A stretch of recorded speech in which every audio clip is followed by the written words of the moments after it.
then Ruth will kick off our questions. And that's why he's down here having a rest. He's told us. Mark. I'm Mark Francis from Zacchaeus 2000 Trust. So we're a welfare rights charity, anti-poverty charity, including helping quite a lot of people that have been affected by the benefit cap in inner London. I'm Josephine Tucker, Head of Policy and Research at Child Poverty Action Group. We campaign on child poverty and also run an early warning system collecting kind of frontline evidence from welfare rights advisors as to what they are seeing on the ground. Hello, I'm Laura Dewar. I'm a policy officer at the charity Gingerbread, the leading charity working with single parent families, and over 800,000 single parents access our website and advice and information. So we get to hear the impact of the benefit cap through them. Okay, thank you and welcome. The benefit cap provides a strong financial incentive for claimants to move into work, but obviously a majority of claimants aren't responding in that way. I'll maybe just let Rob come in and sit down and then can address the questions to all of you. Yeah, don't worry, we've only just starting. Rob, would you like to introduce yourself? I'm Rob Gowans. I'm a policy officer at Incentivise Scotland. Oh, no wonder. Thank you for travelling down. The benefit cap provides a strong financial incentive to move into work, but a majority of claimants aren't responding in that way. And what, in your opinion, are the main barriers that they face as an overview? Do you want to start, Mark, and then we'll go down? But don't feel you have to repeat what the person before has said.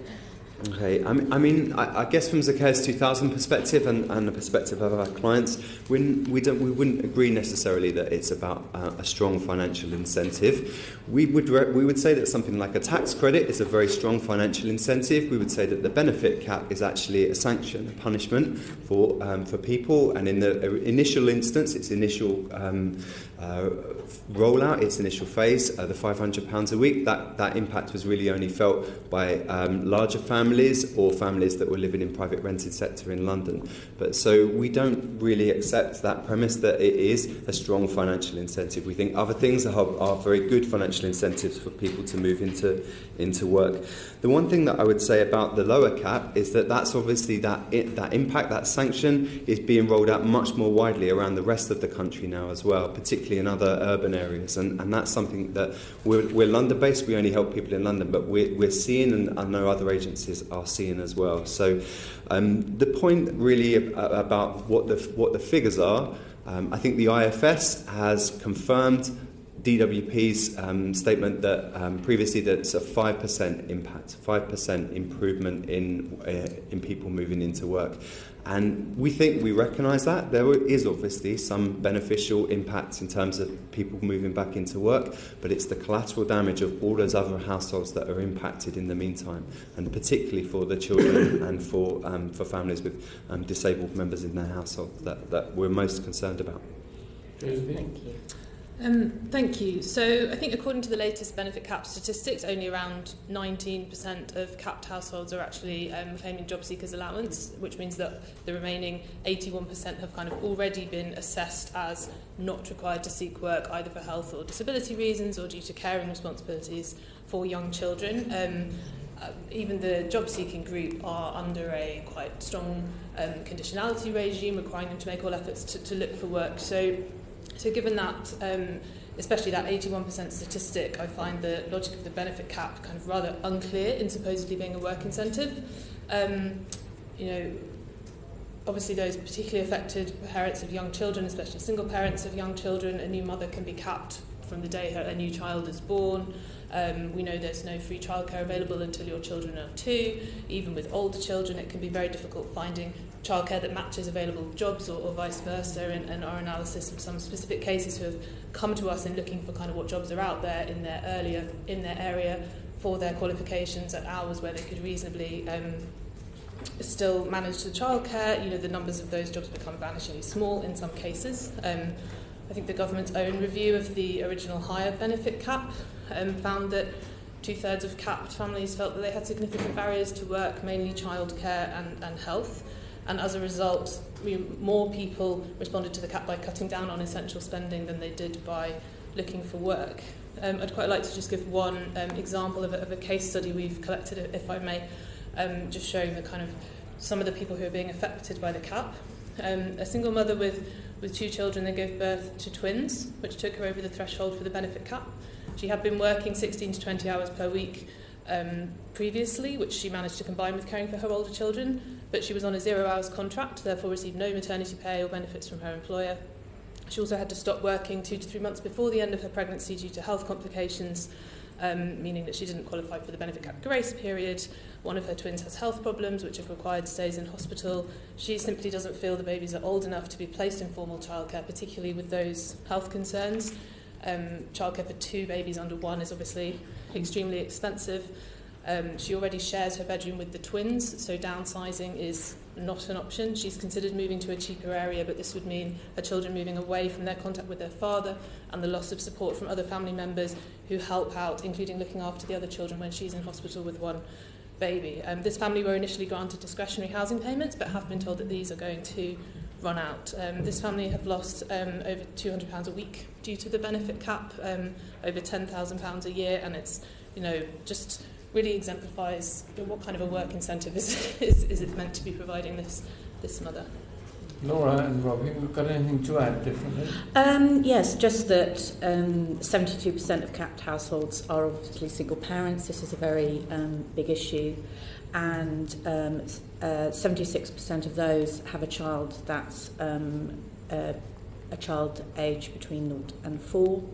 A group of parents who aren't expected under broader welfare rules to look for and secure work. And in terms of the availability, the 2 main areas that there might be an incentive, but the practicalities are that there is a dire shortage of part-time work, and there isn't a match of available childcare. There is no 31% of capped single parents have a child under 2. There is no free entitlement for that age of child, and also there's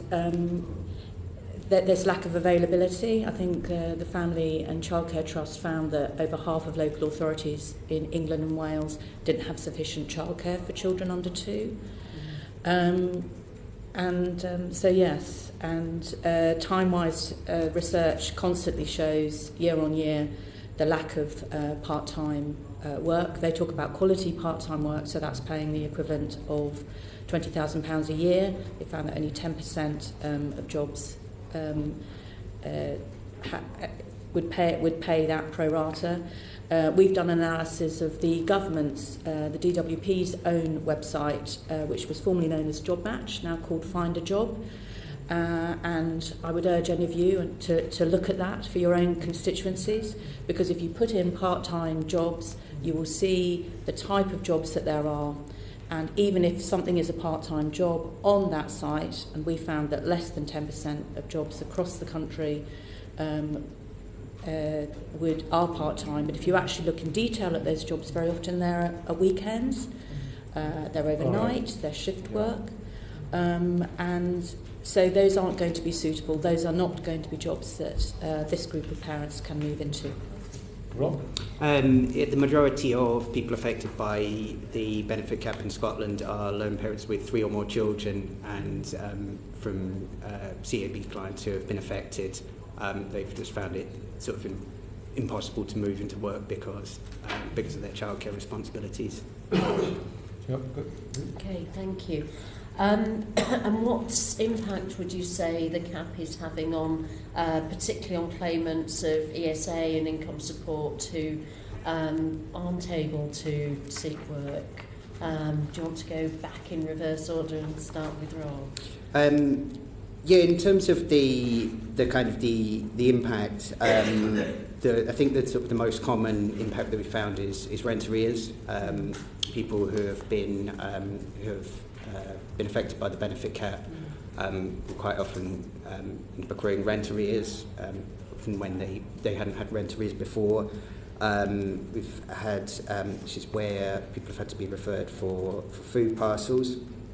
Found some impacts on on family life, for instance, people who are unable to move in with their partner because they would be affected by the benefit cap, and at least one case where the stress of the benefit cap caused a relationship to break down.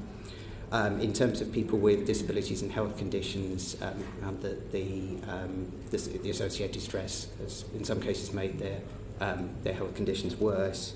And it's also it's an issue of preventing people finding settled accommodation, for instance, moving out of refuges or trying to find a flat that's not overcrowded.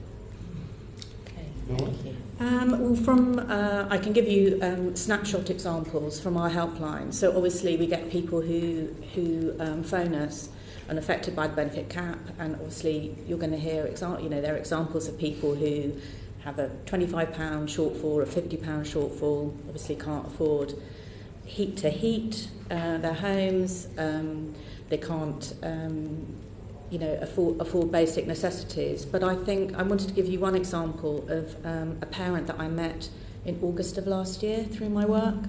I went to her home and I spent the afternoon with her and her 4 children. So she was recently separated from her husband. She has 4 children, including the youngest 2 who are twins, who are 18 months old. And if I could just quote from what she said to me. So at that time she was affected by the benefit cap. So say I visited her in her home, a pretty modest terraced house in a town in Hampshire, previously a council property, now owned by a private landlord. And she was facing eviction when I saw her in August 2017. The last time I saw you, I was being evicted, August 2017. That happened. Me and the kids packed up and were officially homeless. Off I went to the council, who managed to find us a 2-bedroom ground floor flat, private rented. It was filthy and very, very mouldy. We spent 3 months there. The kids slept in the bedrooms while I slept on my mattress in the living room. Unfortunately, I ended up having to bin it as it got extremely mouldy. We spent Christmas there and I had to change the boys' school, which has affected their learning. We've now moved to a 3-bedroom top floor maisonette. The kids are very upset. We have no garden. And when I spent time with the family, their second eldest child was 4, and he was very excited because he was starting school the next month in September. And since then he has been to 3 primary schools. So I think when we talk about the impact of the benefit cap, I think it's important to see that things aren't necessarily solved by the benefit cap or someone moving to cheaper accommodation. No, very good. Josephine? Thank you. Excuse me. Just to give you some sort of figures first in terms of the scale of losses families are seeing as a result of the benefit cap, are some modelling analysis which we carried out together with the Institute for Public Policy Research, published last year, found that as a result of the benefit cap, both the original cap and the lowering of the cap, we'll see around 200,000 more children in severe poverty. That's below 50% of median income. That's kind of with universal credit fully rolled out.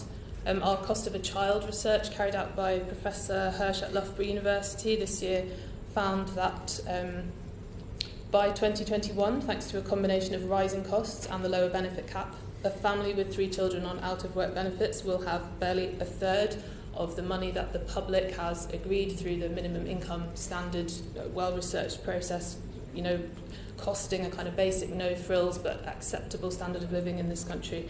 That family will have less than or barely a third of their needs. And ordinary claimants will have how point. much of that? I don't have that figure to hand, but I'd be happy to provide that afterwards. Sorry about that. Of course, the main losers in this case are children. Cases reported to our early warning system, parents talk about this kind of enormous stress of having to choose between putting money towards rent and essentials for your children, saying, in some cases this worsens mental health difficulties. They're cutting back on healthy, fresh food and other essentials. They're cutting off internet subscription in some cases, which affects children's ability to do research for their school projects. Of course, it also doesn't help parents to look for work. Some have money to take children out on public transport. They worry about paying for Christmas and birthdays. We've come across people who, before the lower cap was introduced, were in rent arrears, had set up a repayment arrangement, trying to get themselves back on their feet. They were just about managing that, but with the lower cap have found that impossible to manage with their homes again, put at risk. Some people have found themselves unable to bid for new, cheaper properties because they're in such rent arrears that they're not kind of given priority in that process. We've heard cases of people spending money that's meant for kinship care allowances for children in kinship care and child maintenance payments on rent, just to kind of manage. Right. Mark? Well, just really to add to that, in terms of ESA claimants, I wanted to say something, but I mean, the DWP's own figures show that 43% of the households that are capped are losing more than £50 a week, and that's not really a manageable sum for a family. We would argue it's especially not really a manageable sum for those people that are single on employment support allowance in the work-related activity group. So those people, as you know, have been found with limited capability for work, and our view is that they shouldn't be capped. But around 8,000 of those of the households that are capped at the moment are in that position where the head of the household has is on employment support allowance RAG group. So we think there's a particular problem there. And the issue, one of the issues for those households, particularly if they're single people, is about where that extra money is going to be coming from. I mean, it's not right, it's not appropriate that families are forced to use child benefit to top up rent or in those kind of circumstances, but neither is it right that people that are disabled are required to use money from the ESA to top up their rent either. Obviously, from our perspective, if they're disabled, there's always the chance that they might be entitled to personal independence payments, and that's something our advisors always seek to do. In fact, I think it's something that councils are increasingly themselves looking at as well, to try to get those households exempt. But we know the committee has looked at the issue of disability benefits a lot. It can be a very long process. We'll go on to that in a minute, Mark. Yeah. Thank you. And I mean, obviously, say £50 a week is not manageable, but we've got 3.2 million families who are losing that under universal credit as well. Mm-hmm. So I hope that the department will be looking to learn some of the lessons from the benefit cap and the impact. Could I just ask, you mentioned, Mark, that you support families in London and urban areas. Are there anyone who works in other areas of the country, particular challenges for people on the benefit cap who are not in metropolitan urban areas, which have maybe got more options for jobs, for social housing? Because the lower benefit cap is going to hit people in the shire areas as well now. If you haven't, might you actually look for cases for us? So we can get that contrast. The case I quoted in Hampshire. Was earlier. Yeah, I mean, so that is out of obviously out of London. And I should add as well, I didn't mention at the end of what I said about the maisonette that Sue's now moved into. She's still capped, so she's moved twice. Sure. She's still capped. Sure. Yeah. All right. Rick? I think in terms of the when the benefit cap was reduced, the number of people affected in Scotland increased dramatically, whilst the most people capped are in Edinburgh and Glasgow. There are people capped around the country, and in sort of remote rural areas, then it can sometimes be particularly difficult to sort of travel times are a particular issue, but also affordable and flexible childcare, particularly flexible childcare, is a difficulty in remote rural areas of Scotland. Right, on Scotland, Chris? Yes, well indeed. Thank you, Chair. Just to ask you, perhaps, firstly, Rob, then, the discretionary housing payments, how effective have they been in mitigating the impact of the benefit cap for claimants? Obviously, in Scotland, there'll be the issue of the Scottish Government mitigating the bedroom tax, for example, which would have been some help. But how do you think DHP has helped mitigate the impact of the cap? I think in Scotland it's been helpful. As you mentioned, the discretionary housing payment is devolved. The Scottish Government has put money into it, aside from the money used to mitigate the bedroom taxes, just under £11 million to local authorities, and they've particularly asked to prioritise or particularly consider the benefit cap and the rollout of universal credit. That amount doesn't cover all the benefit cap losses. Sorry, it doesn't, you say, Rob? It doesn't cover all the benefit cap losses. Even with the government adding additional monies to the monies it gets from the British government, people are still affected by the cap? Yes. And do you know what sort of proportions? I think it's around the DHP budget would cover, I think, about half of benefit cap losses.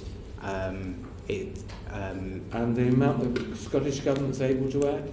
About other half? So basically, from sort of last April, the DHPs are now sort of entirely devolved. So it would be the Scottish Government money, and then local authorities can put money on top of that. There's an amount set aside to fully mitigate the bedroom tax, which has sort of ceased problems with that. The kind of the issues with DHP and the benefit cap is that sometimes the awards can be short, and there can be a lot of pressure around the end of the financial year. But they're certainly helpful in mitigating. Laura, anything to add? Yes, say they make some difference, and through our helpline we advise parents as to how to make claims for DHP, but it's still discretionary. Local authorities have other calls on that money for the bedroom tax, and we find from parents who come back to us that even where they are in need and they've got preschool age children, it can often be a short-term measure, and local authorities can also put job-seeking requirements on that. So it makes very little sense for people who particularly have very young children. They're not going to be able to find a job in 3 months, even if they get short-term help through discretionary housing payments. So do they pay for, when you say short-term, 3 or 6 months the local authorities offer?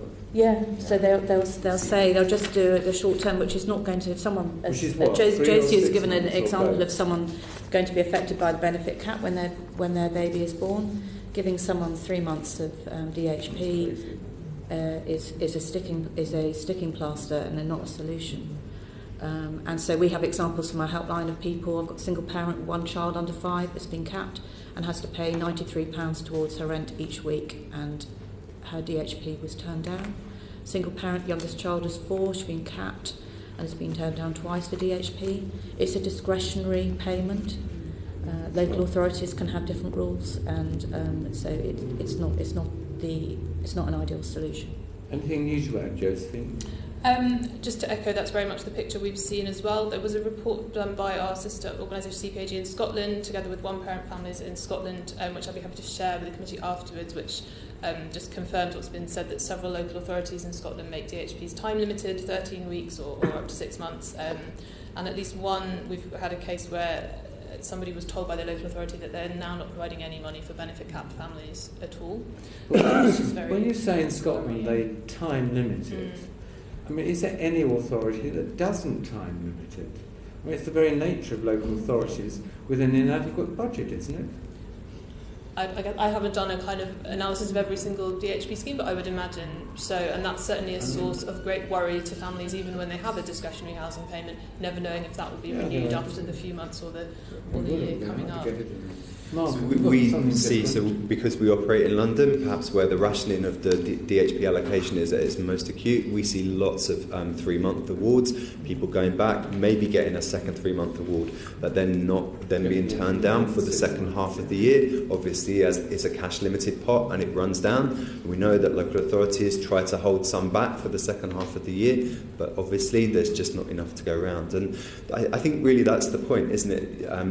Isn't it meant to mitigate the the impact, or is it really just meant to help some of those people that are hardest hit? And DWP, in its more candid moments, will say that it's not really meant to be there for everybody anyway, so we shouldn't have an expectation that it is going to be helping all of the families. I mean, I think the figure is a minority of households that are affected by the cap get a DHP, and certainly all of those aren't getting the whole of the shortfall covered. You know, they're being required to make a contribution themselves, again, which is something which for single people, disabled people, can be quite a difficult sum for them to come up with. For Westminster, where a lot of our clients come from, are expected to contribute £20 a week towards that from the disability, from their ESA. On the other money, right. Yeah. Chris? Thanks, Frank. So can we come back to Rob then? Rob, you'll be aware that myself and the Pollock Citizens Advice Bureau are preparing for the tsunami that's coming in the next couple of weeks with the rollout of universal credit. So what challenges does someone who's a universal credit claimant face in respect to the benefit cap as compared to somebody who's on legacy benefit? I think in terms of the, I think where we might see some of the issues is that unlike with the legacy benefits, where it's a bit clearer whether somebody's been capped, within universal credit, somebody would just see an amount in their journal, so they might not necessarily be aware that they have been capped, or that there's particular conditions associated with that. I think in terms of on the wider point with universal credit, then obviously we're sort of very concerned, as I know the sort of committee are, about sort of many of the sort of problems that have emerged from universal credit, and if people are also affected by the benefit cap, then that's potentially an additional pressure and additional difficulty they might have to face. Great. Anything to add? Yeah, I mean the benefit cap is harder to escape under universal credit. There's certain rules about it that make it slightly harsher.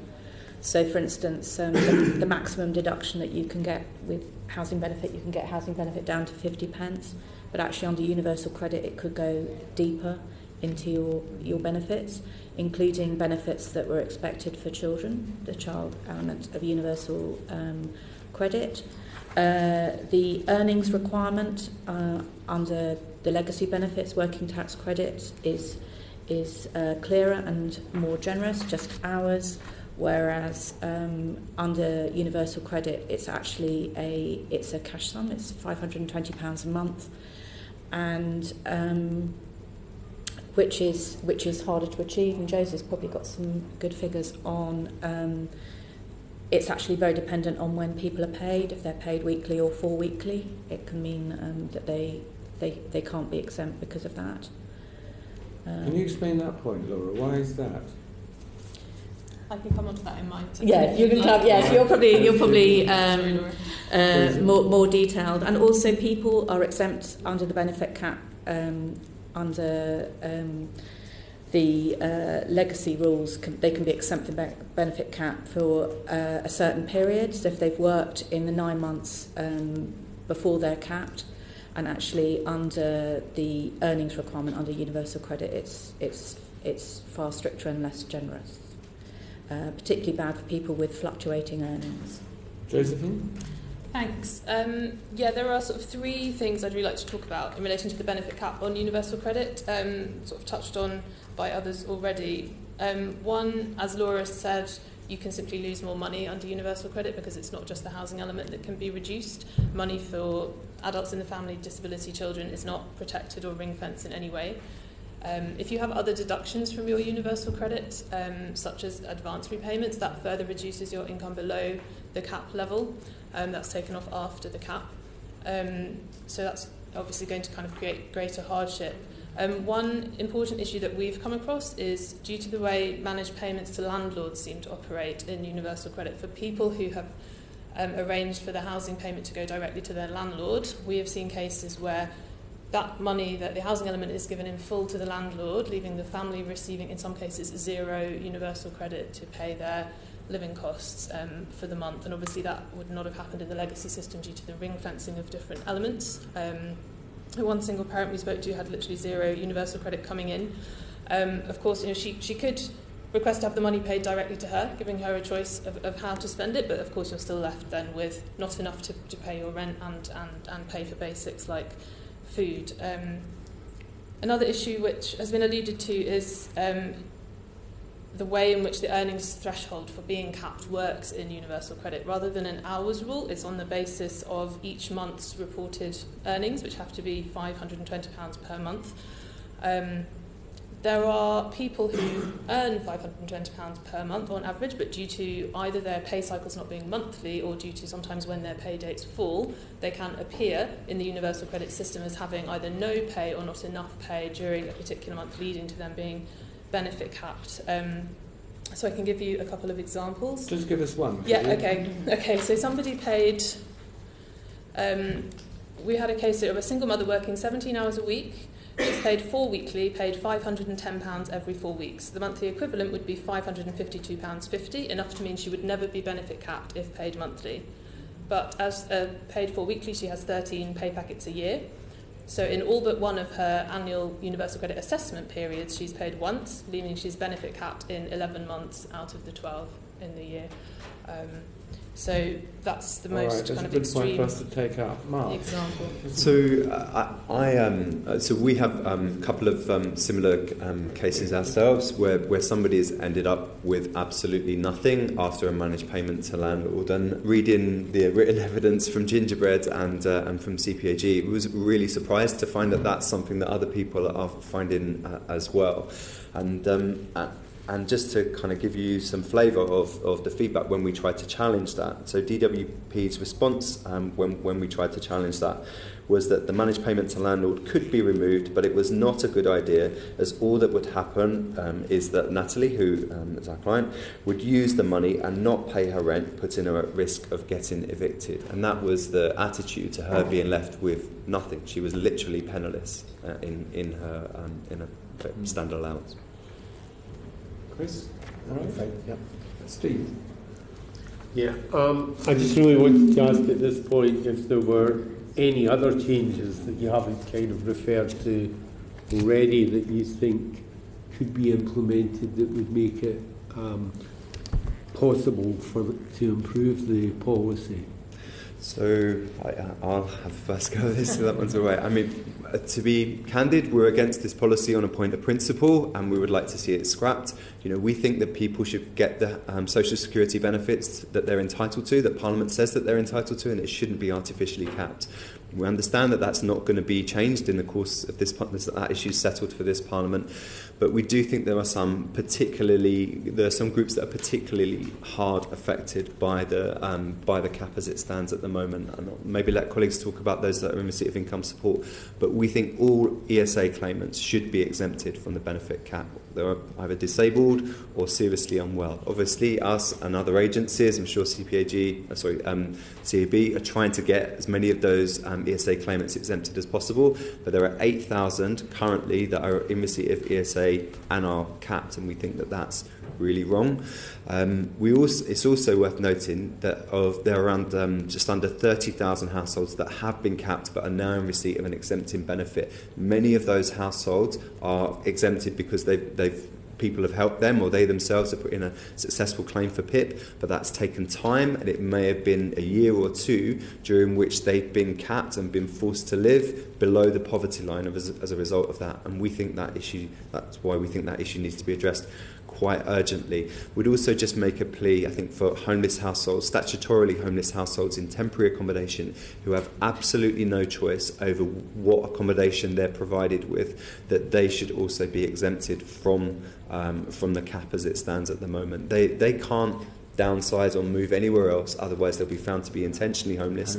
All of their priority just falls away, and it's wrong that they are required to go through this same test when the choice of accommodation isn't a choice that they themselves have made. It's one that the local authority has made, and not necessarily on the basis of whether that's affordable to them. It's a very clear list. Have you got anything to add to that list, please? I mean, similarly, we support, removing the cap altogether for the reasons already discussed. But have you got anything additional to add? I would say that there needs to be an urgent review of the impact of the lower cap on children and look to raising the level of the cap so that it provides a kind of decent minimum standard of living to all families and is uprated in line with inflation.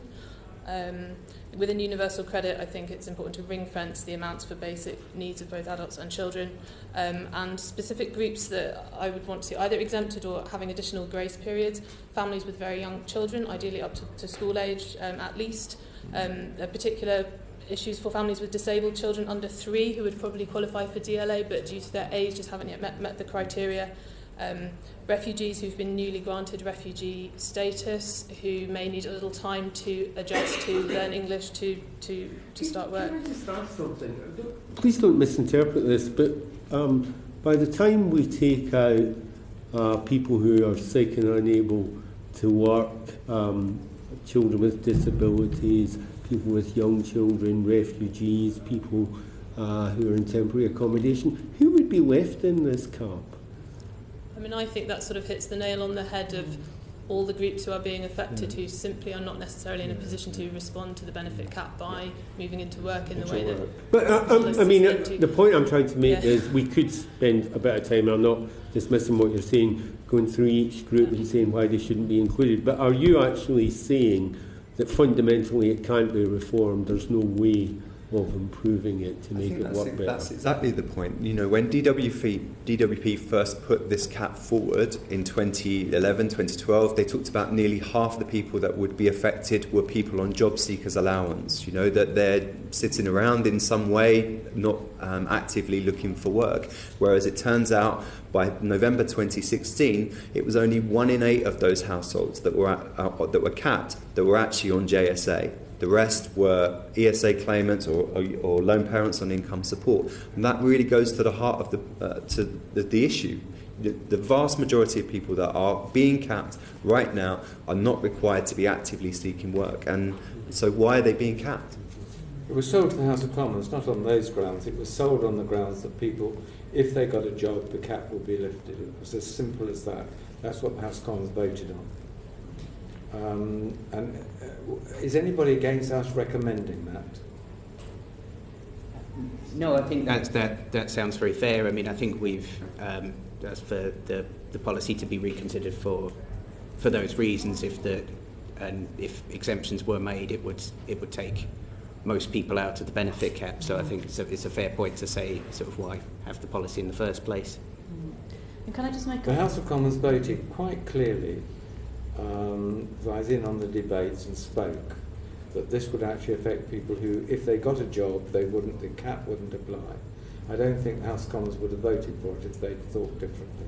But also in the House of Commons, you look at people's ability to work and you make welfare rules around that. So for single parents, you're not expected to work when your child is preschool age. But not only that, there are certain rules at job centres and so forth, which means that your job search is different and the expectations on you are different, and none of those exist under the benefit cap.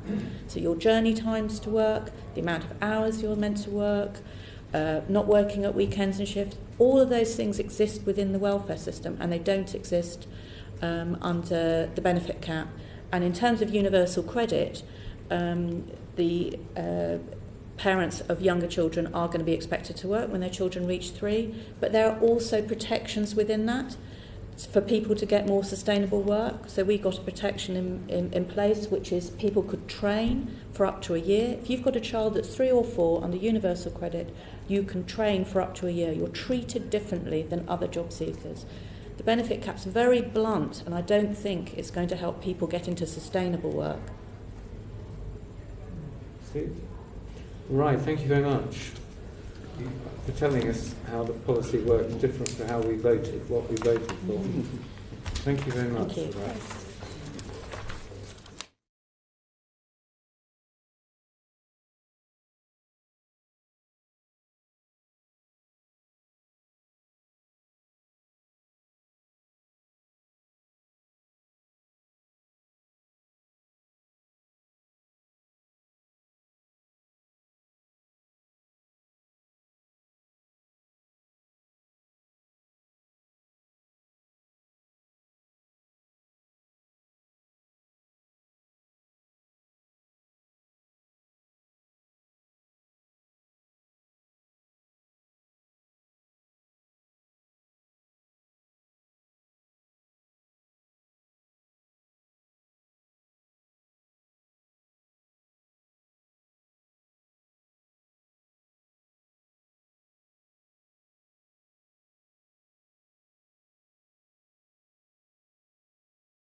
Claire, you've been patiently waiting, so it's appropriate that you should kick off and introduce yourself. I'm Claire Horton, I'm a Service Improvement Lead and I work for Newcastle City Council. Great, thank you.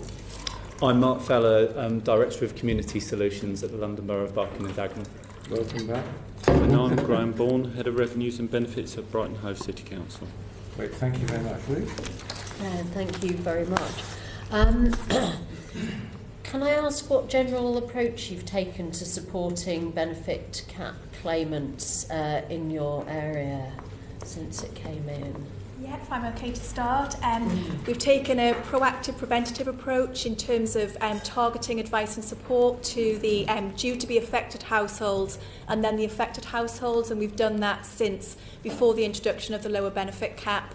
And I think we've seen that we needed to do that as a local authority because it was in our best interest both to protect those families and give them the most advice and support that they could, and also to prevent the ultimate risk of financial crisis and homelessness. So how many people did you contact? So we've been doing that over a number of different projects. So the households that were first impacted will have been over 300 in Newcastle, and we have managed to make contact with most of them.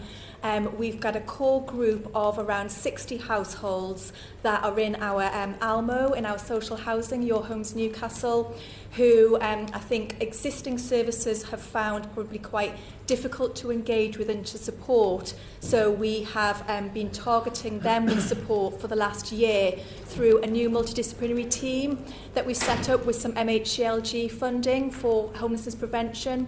And we have a debt advisor, a welfare rights officer, an income officer from housing, and a work coach on loan from DWP in that team. So they have been reaching out to a number of different households and different groups in Newcastle, but one of those groups is families affected by the benefit cap, and we've been working with around 61 of those over the last year. And I think probably what we want to try and get across to the committee as well is we've been really trying to get a much deeper understanding of the issues that would go kind of sit below the headlines with the policy and understand the reasons why those families haven't moved straight into work and why triggering an income shock to them hasn't been ideal, and that actually it's just added on layers of kind of stress and pressure. So we've been working in that multidisciplinary way to try and help them to both understand what's happening to them, for us to understand what support we can provide to them, and I think initially to go from a financial perspective rather than an employment support perspective, which I think is really important. Since the cap is an impact on finances, for us it didn't seem sensible to start targeting employment support. We needed to systematically work with the families around their income and expenditure to see whether or not there's anything that we can do to help them with that, because there's a myriad of different things that sit within that. And so actually one of the options as a response to the benefit cap is, could you reduce any of your expenditure if you were able to within your budget? And there are things that you can do if you have the right advice and support and you also know what to do. Such because as, life's pretty complicated. So an example would be reduce? So families need household items. They might move into tenancies without household goods. Sometimes they've managed to get those goods through high-cost credit. We've then negotiated with the high-cost credit agencies such as Bright House to return those goods, and we've given them goods from our Supporting Independence scheme, which is our localised version of the old community care grants that were devolved to local authorities in 2013. So we've replaced the goods at then no cost to the household, so that's then reduced their weekly expenditure that they're paying for essential household items like cookers, fridges, beds for the children, settees to sit on. Other examples would be things like working with our water provider, Northumbrian Water, to see whether or not we can get them eligible for any reduced tariffs on the water bills, which we can reduce by 50%. Similarly with our energy services department in the council. So I suppose all of those rigorous things, if you think of a household expenditure, that actually it's quite hard to understand all of these things anyway, and there are some solutions available for people, but often that needs advice and support to help Claire, them. with all this massive effort, yeah. How many people have reduced income because of the benefit cap in your area? I would have to come back to you on the total number, because I've got little snippets of things. So, for example, 14 of the benefit cap households will have had their expenditure reduced for the goods that they were paying for in terms of furniture that I mentioned before. But in terms of the total figures, I could come back to you. But Herculean effort you're doing. Yeah, so it's a huge amount of effort. How many families are left, nevertheless? Yeah. Mark, can you pick up the story from there? Yeah, well, just to confirm, we've got a very similar offer at Barking and Dagenham in place as to what Claire has referenced, that we have a dedicated team of 12 people, and we also have additional work with our third sector partners. So there's a full funding of 3 FTE that comes in, so we've got a collective team of 15. The whole idea is to approach residents who are affected by welfare reform more generally, because it isn't easy to actually understand and unpick who's affected by benefit cap, who's affected by universal credit, especially since there's been a reduction in sharing of information in light of universal credit and the changes. So what we have seen with regards to the benefit cap in particular is since November 17 through to January 18, there was 515 people actually affected. And from November through to sort of August this year, we've actually had 850 people affected by the cap. And on average, they've lost £70 a week. Now, one of those families actually lost over £350, which actually, to make that gap, is fairly dramatic. And within that, we've actually had over 60 families losing over £200 a week as well. So you can see the proportion of actually what we're talking about and trying to change here is quite dramatic. And regardless of the impact and what you put in place to try and work with people with their finances, there's a certain level of impact that you're only going to have. Especially when you're picking up from the questions that we've had before, only 22%, if you're thinking about across London, of the people affected by benefit cap are in receipt of job seekers allowance. That means the remaining people... Sorry, Frank. I was just going to ask, how many of those, if you've heroically helped, how many of those could work? Well, if you look at the stats that we have from a London Council perspective, 22% are in receipt of job seekers allowance. That means the remaining... Yeah, that's right. Optimum. That's and it's just hitting everybody else as well. Well, the rest is a combination of people in receipt of ESA and income support, but the income support is predominantly single parents with large families. So their opportunities... And the maximum amount of loss that you've come across, Mark? Is just over £350 per week. A week? That's right. Graham? To set the tone, really, and we take a similar approach. We have something that we call the welfare framework.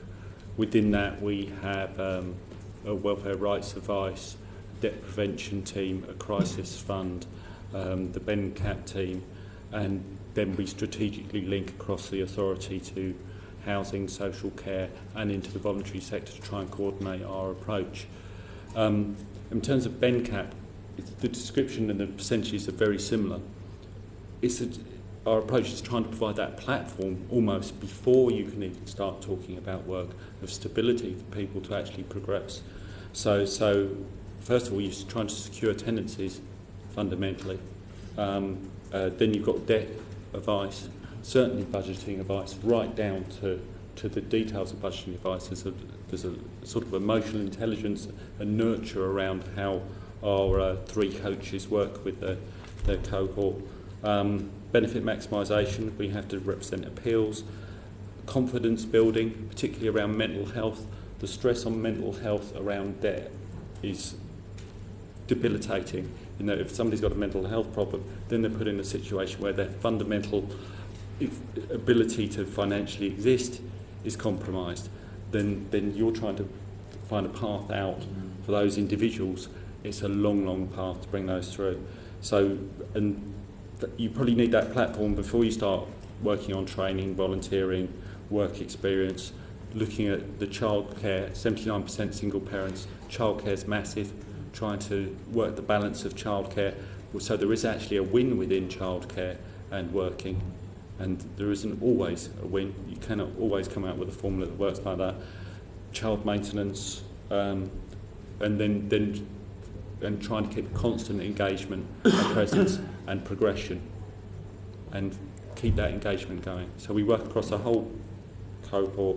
We have 3 specialists who do the hard cases, the more expensive cases, and then we monitor the rest and move on. We're probably more transient as well. I mean, than maybe some places. We have a lot of throughput in Brighton and Hove. So much for simplifying the benefit system. Ruth? Thank you. I mean, I'm fairly awed by the amount of effort and support that's going into these people from all of your councils. Do you feel, Claire, you said you got some DCLG money to set your team up. Is that going to come to an end? How do you feel you can sustain people, particularly with the lower benefit cap, on an ongoing basis? Have you got the funds for that? Yeah, so the funding that we're using is our broader from the Prime Minister's Homelessness Prevention Programme, and this is just one of the ways that we're using this funding to target our multidisciplinary team resources. That funding's due to end in March, but we've also been through kind of our standard business as usual debt advice team. They have been working on benefit cap cases as well, just the more kind of as households are newly capped and we find out about them from our Revenues and Benefits Department, they've been targeting them, which of course we won't be able to do with universal credit, but the housing benefit ones. But in terms of the resources to do this, we have put quite a lot in ourselves in terms of being able to do the additional work, not just the frontline advice, but also the kind of infrastructure support and project management around making these things happen. Well, what about Ruth's question, Claire? Is the money going to run out, and will this service therefore cease? So I'm hoping that we'll be able to seek additional funding for the multidisciplinary team that I'm talking about post-March, and we've got a number of local options, not national ones at the moment. So I hope that that wouldn't run out. If the money did run out for that particular targeted approach, we'd have to think about how we would do that within existing resources, which of course would mean then that competing groups of residents, you know, who have other needs, we might not be able to help them.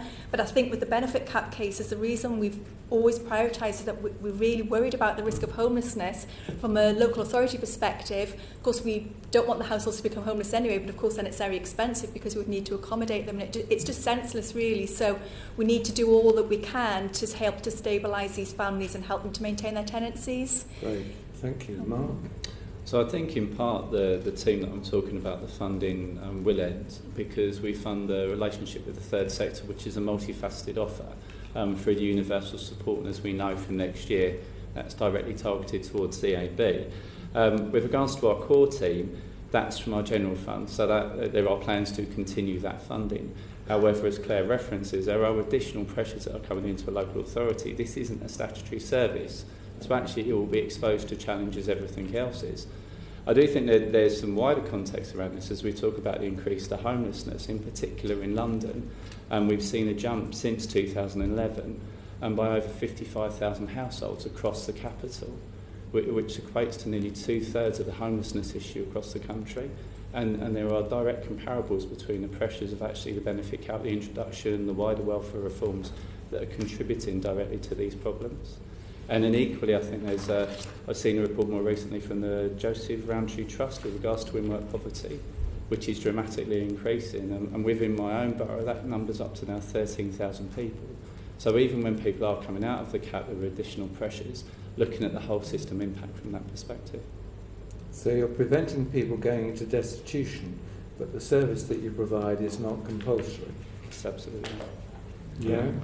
So we have the same dilemma. We put significant funding in ourselves, about £400,000 a year is currently going into our welfare framework. That is, I've got to make a bid to get that funding renewed for next year. But in that context, there is a strong political understanding in my authority about the value that gives and the particular tensions in our city.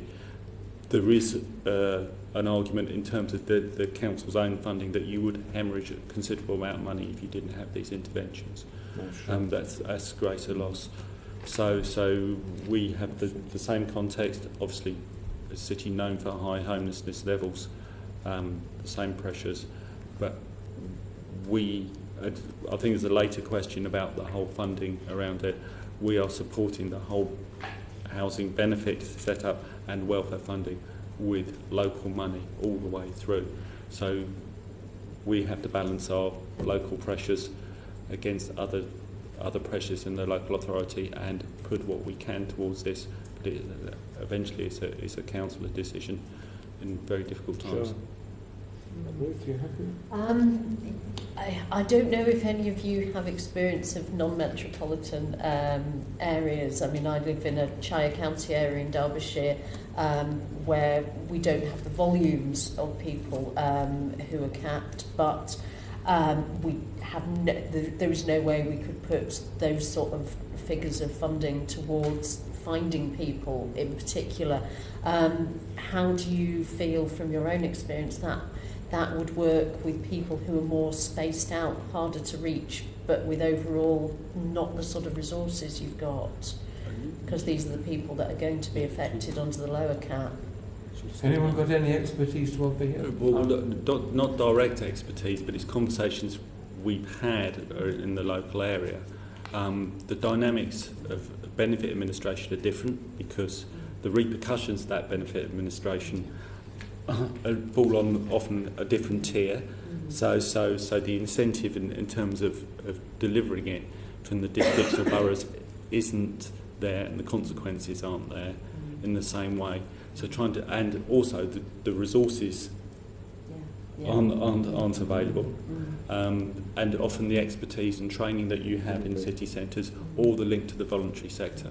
Plus you're trying to do it over a wider geographical area, which is really dispersed. I mean, you know, so it's much easier to deliver these services in a city that's really just on a 5 mile diameter sort of thing. So it is a considered problem. I mean, one of the things we're considering as cities, if we were working with our colleagues and neighbouring colleagues and trying to set up this framework principle and trying to expand it so we work actually as a wider group and look at the economic area in terms of welfare support rather than the actual boundaries that are defined by, you know, sort of city boundaries that really don't, you know. Can I just 2 points to that? I completely agree with Graham's position about the tier. In particular, it brings a different dynamic and problem from that side. Equally, the logistics of actually providing support, I think, is an incredible challenge. And you think about the infrastructure of partners, such as the voluntary sector, doesn't spread as far as because of the funding they have. It has to be in a concentrated, very dedicated position, which is understandable. I think there's another problem outside of this at the moment, actually, is that there's 20% of the people that are being capped, benefit capped, that our services are unaware of because it's happening through universal credit. So there are people that require support proactively, that whether we could find them or not and whether we have the money or not, we just simply don't know they're there until it reaches a point of severe crisis, like pending eviction or something from that. So there's something within this space as well about identifying the people and sharing information while still looking at the challenge and position with regards to funding. And that universal credit pressure, as described earlier in the group from the voluntary sector, you saw often when there's direct payment, because it's going to housing costs first, those individuals who have nothing left don't realise that the local authority can help, because what we've got is discretionary housing payments. Their housing isn't being affected, so they don't even make the relationship to apply to the local authority for discretion, which we could apply to help them. So they're trying to find other routes, going to food banks, crisis funds, social services. So the help is there, but they're not aware, and the JCP officers aren't necessarily advising them correctly either, not aware of that connection. Plus we're having a lot of problems with actually in these cases of wrong calculations around the housing element. Right. So when we do get a DHP, we're sending them back to get it recalculated because we don't know what the corrective order is, which is delaying and adding bureaucracy. All right. Thank you. No, I mean, thank you for coming in. And I did want to put on the record that you're all councils that act in an exemplary way on this, but I didn't want the general picture to be that all councils are acting as you are on this. That we have quite a few who underspend on their DHP, and none of them were prepared to come and give us evidence. Well, let's go on. So we don't want a false picture for the wonderful work you're doing. Well, thank you. I think that's a nice follow-up then. So, just to ask you, the DWP have written to the committee And their view is that with 2/3 of local authorities having spent less than their full year allocation of DHP, that suggests to them that local authorities are adequately resourced for implementing the scheme and mitigating hardship. So my first question to you, three of you, is do you agree? We'll maybe start with Claire. Do you agree with the department's view on DHP? I'm quite happy to start with this one. Right, no, we don't. I completely disagree, actually. I think if you look at the information across London in the last 3 years, local authorities have spent over £7 million beyond their DHP budget. The authorities I've worked with have dramatically overspent. So I don't think that's true. I think there's something wrong potentially with the way the scheme is allocated, the way the funding is worked out. I think there are also challenges within certain local authorities where certain services might sit in different areas, so they're not aware of the housing pressure because the DHP might be administered by the Housing Benefit Service as well. Yeah. And I think there's also a question within the 66% of how much have people underspent, because some authorities might take a very prudent and what they believe are the right approach, but not to overspend in DHP because that's a direct cost back to them in their general fund. So they might be taking a literal decision from that perspective. But I think the most powerful fact is in London, where we've seen the homelessness, we've got sort of like evidence that proves over £7 million over the last 3 years, which completely works against that proportionate sort of 66%. So I think you've suggested just one of the follow-up questions I want to ask, which is the allocation of the funding fair? And I think you're suggesting it's not. So how would we address? How would you want that addressed? Well, I think you can look at the patterns of spending over the last 2 years. I think that would be a very sound starting position. Also, you can consider sort of like the pressures with regards to homelessness, and there's a proportional element with regards to that as well. And then equally, even beyond that, if there is a surplus of funding towards the end of the year, why isn't that made available for people that are actually overspending to reapply for?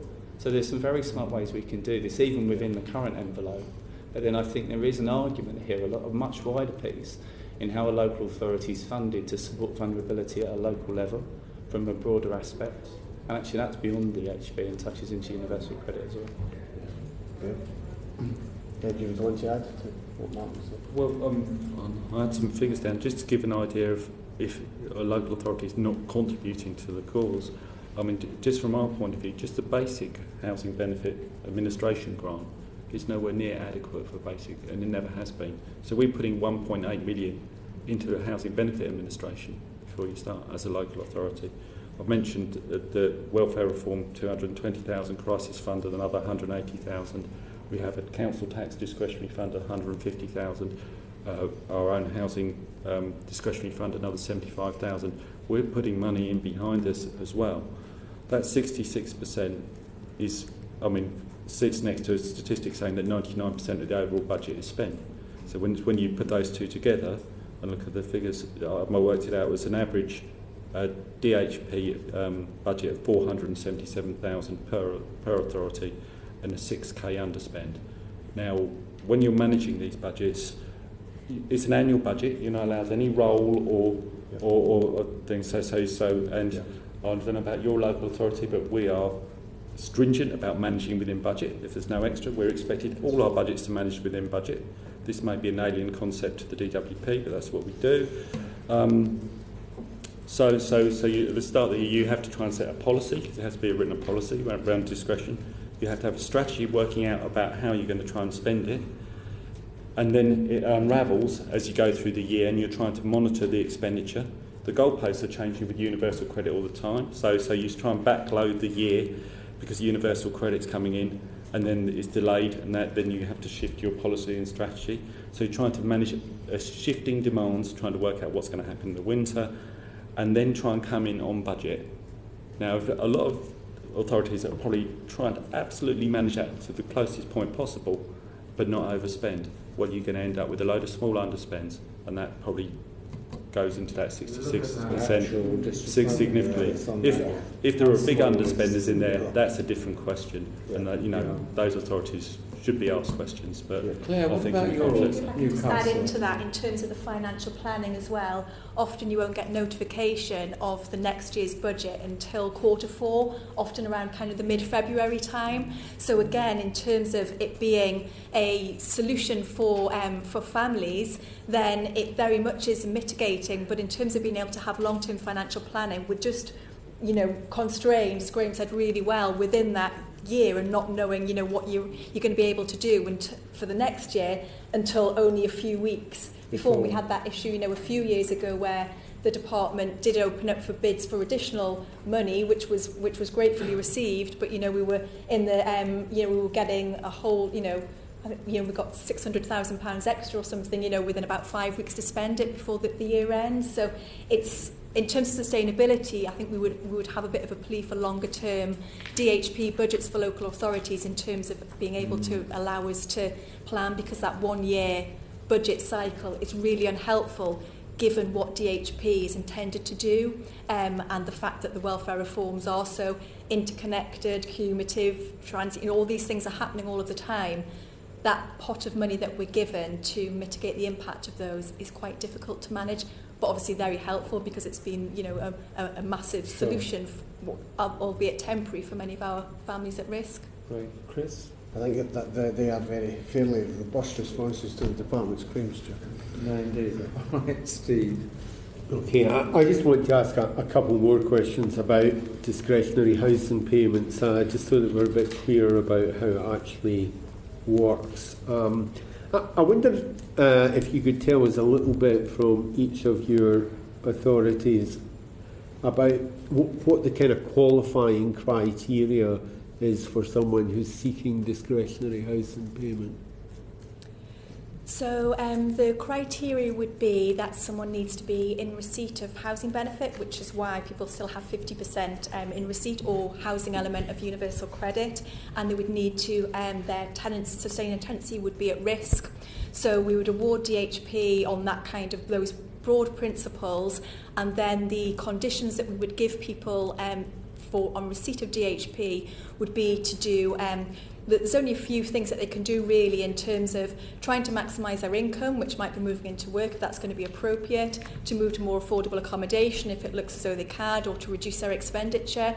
But I think in the case, it might be different for the other authorities, but for the families that we're talking about affected by the benefit cap, because all of those kind of options have been exhausted, really our conditions are around maintaining engagement with the specialist team who can help you with advice and support on a much longer journey. So actually just knowing that they're working with them is enough to kind of keep topping it up, because we've got people that are on 4, 5, 6 awards, and I was interested in the previous session, obviously there weren't local authority representatives, and there was a discussion around the time limit and sort of 3 months, 6 months.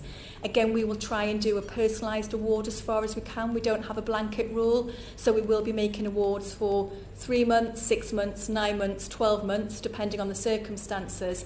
And we also go from around 70% of the rent shortfall up to around 100% of the rent shortfall. And the team Can it roll over from 3 months to 6 months, or do you have to start again?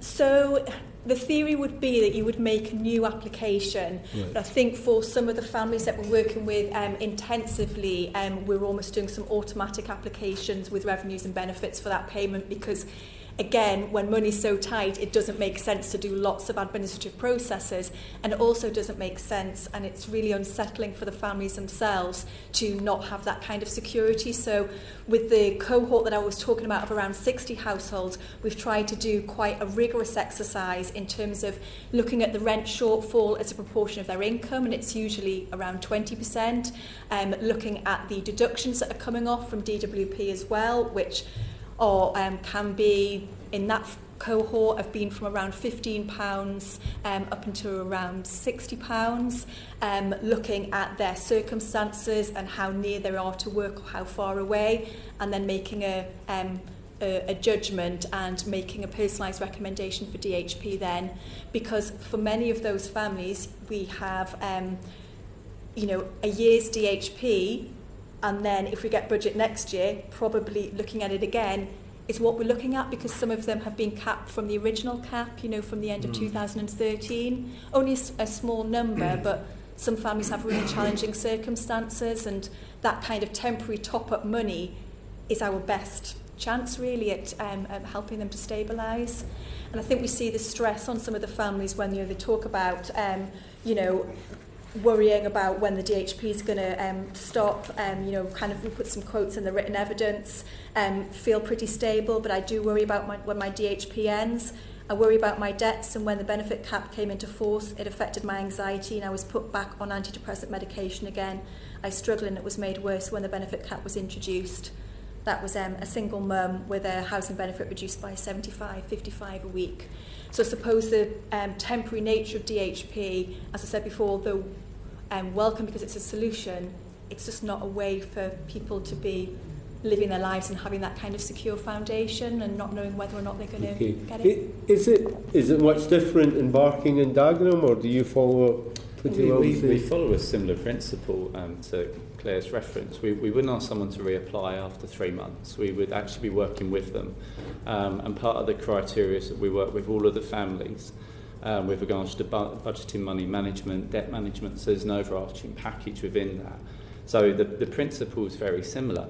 And do you have a time limit? Or? Well, no, we work so it's not indefinite. For some people, there is an inevitability around what you're doing. We've got a couple of people. I'm just thinking, sorry to interrupt, but Claire's just read that quote about somebody worrying about it running out. So what would someone in Barking and Dagenham think? Would they think it's open-ended, or would they think... No one would walk into the engagement we would have with a resident wouldn't be positioned in the way it's open-ended. However, we would personalise each of the plans. We've got a number of residents who are actually terminally ill and are working their way through a personal independent payment. So actually to put them under that sort of pressure, we wouldn't do that at all. But what we do is try and actively use that as a tool to engage with families to do something very different with their life. And does that mean, I understand the reason for trying to do that, but in personalising each of the plan, does that mean that in some cases somebody could get it for 9 months, another person could get it for 12, somebody else could get it for 7.5? Is that how it works? There would be the odd. It must be administratively quite complicated. Well, no. If the criteria was clear that the award should need to be for longer than 6 months, the officers have the flexibility, and flexibility within the scheme is key. So we trust people, but we've got a limited pot here. Sure. So we're trying to do whatever we possibly can under very difficult circumstances. And there is a position of ownership on each side. So where it is possible, we will administer and we will continue, but that'll be through an engaged process, and we'll try and reduce the administration wherever we possibly can. Yeah. So we wouldn't ask people to reapply. I mean, there's one statistic from the people that have been capped over the last 18 months, 44% have been capped for longer than 12 months. Now, we will actively work with those people through a plan to make sure they're supported so they don't fall into crisis and don't fall into homelessness. Given your limited budget, given that people generally live for the longer term, what proportion do you actually have to stand down after temporarily supporting them because you simply don't have the money? We never, in my authority currently and my previous authority, we wouldn't stand people down. We would overspend with regards to our DHP pot. So once they were into HP, once they were into discretionary payments, yes, they would continue them until their circumstances so changed you thought that they shouldn't be eligible. Yeah, that's correct. Gosh, we stand up the same, or I don't think we're quite the same. First, I would say if we get a DHP application, we don't see it as just an application for money and then them to go away. That is a real flag and indication of hardship, and we try and then open up a holistic response to that and try and understand where the hardship is, because sometimes DHP isn't the solution, there's another solution. They may be underclaiming benefits, they may need debt and budgeting advice. It may particularly relate, to council tax. We link it quite a bit to council tax. There may be something within council tax, there may be debts within the council that are being recovered at a too high a rate that we can adjust. So we don't just look at a sort of DHP solution, we try and look at the whole solution. We have the point of benefit cap is to cut benefits, isn't it? Yes, yes. I mean, I suppose what we're trying to do is optimise the benefits and the funding we have available to provide the platform for people. But they should have that anyway, shouldn't they, if the system worked properly, and then the benefit cap cuts their benefit. Yeah, I'm not disagreeing with you. But in Newcastle, I mean, are you able to juggle the money in the way that, so that once somebody claims, if their circumstances don't change, you don't actually cease to pay benefits? I think we're judging the risk of homelessness all of the time, and because we're juggling within the budget, we've still got almost 3,000 households affected by the bedroom tax, which of course several years ago would have been the dominant proportion of our DHP budget. But I mean, our DHP budget has gone from around £94,000 in about 2011, and then when the welfare reforms mainly started to be introduced, up to over 1.1 million, and I think 1.5 million. And is that from the government or? So that's from the government, but as the library briefing itself says, that the DHP was intended to mitigate the impact of, but not the whole impact. And so it's only been, a smallish proportion of the kind of money that's been taken away. But yeah, I can understand that from your perspective, you're probably thinking that it seems like this kind of process that we're going through is juggling the money to make up the shortfalls that the government is taking away. There's just quite a lot of effort going in to managing all of that to avoid those kind of risks of financial crisis and homelessness. And so it's that's what I was talking about before in terms of, I suppose, infrastructure support as well as frontline advice, and that there's all this kind of work going on behind the scenes to be managing budgets and thinking about competing needs and judging risk of homelessness and all of those kind of things that's going on to try and basically, I suppose, keep a lid on a simmering pot.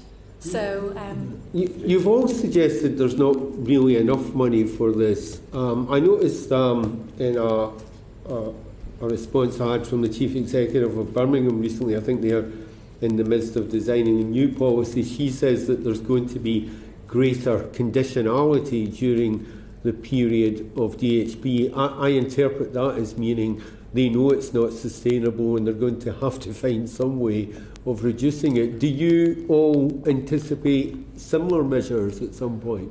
I think one of the things really underpinning the pressure on DHP is the freeze and local housing allowance. I mean, so if you take a 3-bedroom property in Brighton, the LHA is £144 less than the average 3-bedroom rent. So you've got a fundamental shortfall that we cannot sustain through DHP. So the affordability of the city is a factor. We have to make judgments around effectively saying to people that you've got to consider moving because we cannot sustain the shortfall, and try and target DHP into something that's sustainable that can keep people in tenancies and actively seek a way out of benefit dependency. And so where would you advise really people difficult to choices move around that. Sorry?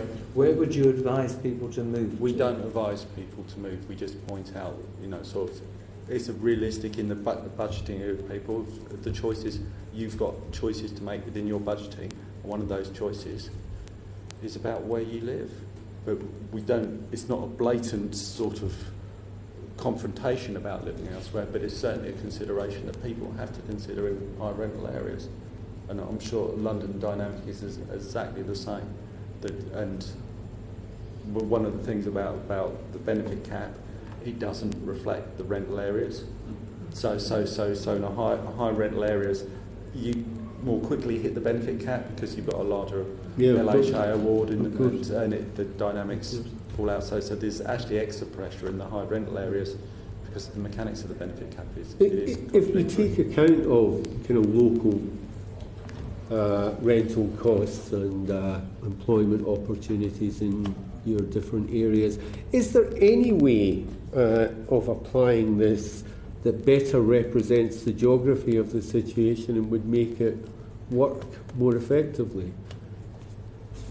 Are you talking benefit cap or DHP or well, I'm talking primarily about DHP because it seems to me DHP feeds on from the other things from the cap itself. So I'm wondering, obviously in certain parts of the country housing costs are much higher.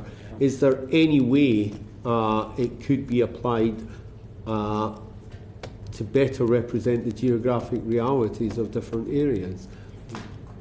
So there is that crude 23,000 London, 20,000 elsewhere, and obviously that isn't sensitive to the different dynamics of housing costs across the country. The question of how to alter that, I can tell you a direct solution, but it's not right.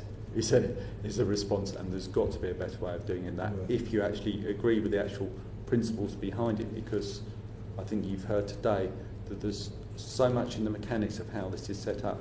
This is contrary, uncoordinated, and not actually using benefits for what they should be, which is to provide that welfare support, to give people platforms, then to progress beyond benefits. And the current mechanics are failing to do that. Even, whether you have an argument about how much money's put into it or not, it's not there. But with the money we got, we're not using it well enough. Have you got examples of claimants suffering the triple whammy of being hit by the local rent level, the bedroom tax, and the benefit cap? I don't know is the answer to that. And not that triple whammy. There's a lot of multiple whammies you could probably give examples of, but not that particular scenario. Right. I'm not aware of any. You too? I'm not aware of any. Yeah. Not all of them, but I think you can get, as you say, there are combinations where things happen and it's not straightforward. And all the family really understand is that they've got less money than they've had before. Or no money. And exactly. I mean, we've got with just under 10 households that had no money post being capped at all to live on.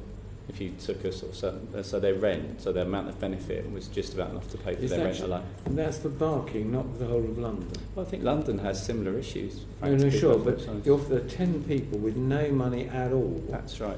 Is Barking. That's right. Yeah, Barking and Dagenham. We ought to put questions down and find out how many but each local authority, how many people are left with after these caps with no money. I'm sure a number of the London authorities will have those numbers to hand as well. Well, we'll end, if we may, on that incredibly dismal note.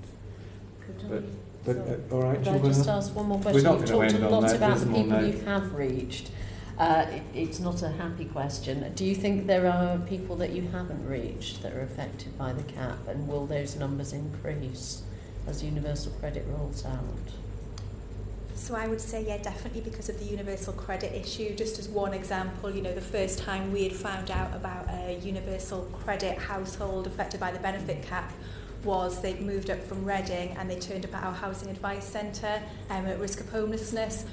So that was at a crisis presentation. So I suppose that's our main worry, is because we don't have that systematic notification with the, about the housing benefit households with the universal credit ones, is are we just finding them out about them when it's really gone wrong? And so I suppose that's one of our main worries at the moment. And I think, as you heard from the previous session, because of it eating into the personal allowance as well, not just the housing costs, it really can go very wrong. We had one household losing £885 a month. They're now in children's social care under the category of neglect, with the children about to be removed. So it's really quite difficult in desperate circumstances. You see, we brought you here today, but you're exemplary. I mean, I just wonder how many local authorities have actually done as your local authority has done and gone on to the attack to try and prevent people from being made destitute. And I suppose that's what I'd want to try and get across, is definitely that it's not all, rosy, and we've done some good work in Newcastle, but there are, even with all of that proactive, preventative approach, there are some absolutely desperate circumstances, and there is a whole load of effort going in to make those, the number of those circumstances not as many as well. Well, I mean, Mark's got this brilliant service, and 10 people have got no money at all, 10 families. No money at all. Wow. All right. Thank you hugely for your contribution. Can I just make Mark, one more point? Just really quickly, in response to the question, we're trying to engage with all of the people that are benefit caps, and it's just under 10% that we get no response from at all. A real concern is actually 22% now of the people that are being capped across London are actually through universal credit, so we're not getting to see any of that information at all. So regardless of how good the support is and the services, those people are more exposed than they would have been. And I think the final point is the whole system costs. When the housing and the finance goes wrong, there are acute issues that move into social care, where we all know the cost, and they go through the roof incredibly quickly. So this problem here is actually talking about systemic issues from that side. But are you not automatically getting the housing benefit component reported to you as councils? No. No, we have no idea. We are blind to universal credit rules. Yes, absolutely blind. So you're universal benefit blind? Yeah, and part of what we always try to do is try and anticipate the problems. You had the barometers when housing benefit was in the housing benefit claims. You could do your sweeps, you could identify the high risk areas and make early interventions and contact. You haven't got any of that information anymore. So right. we're turning into, we try and be proactive, but we're forced to be reactive now, and that is no way to deal with hardship. Gosh, thank you very much. Very, very much.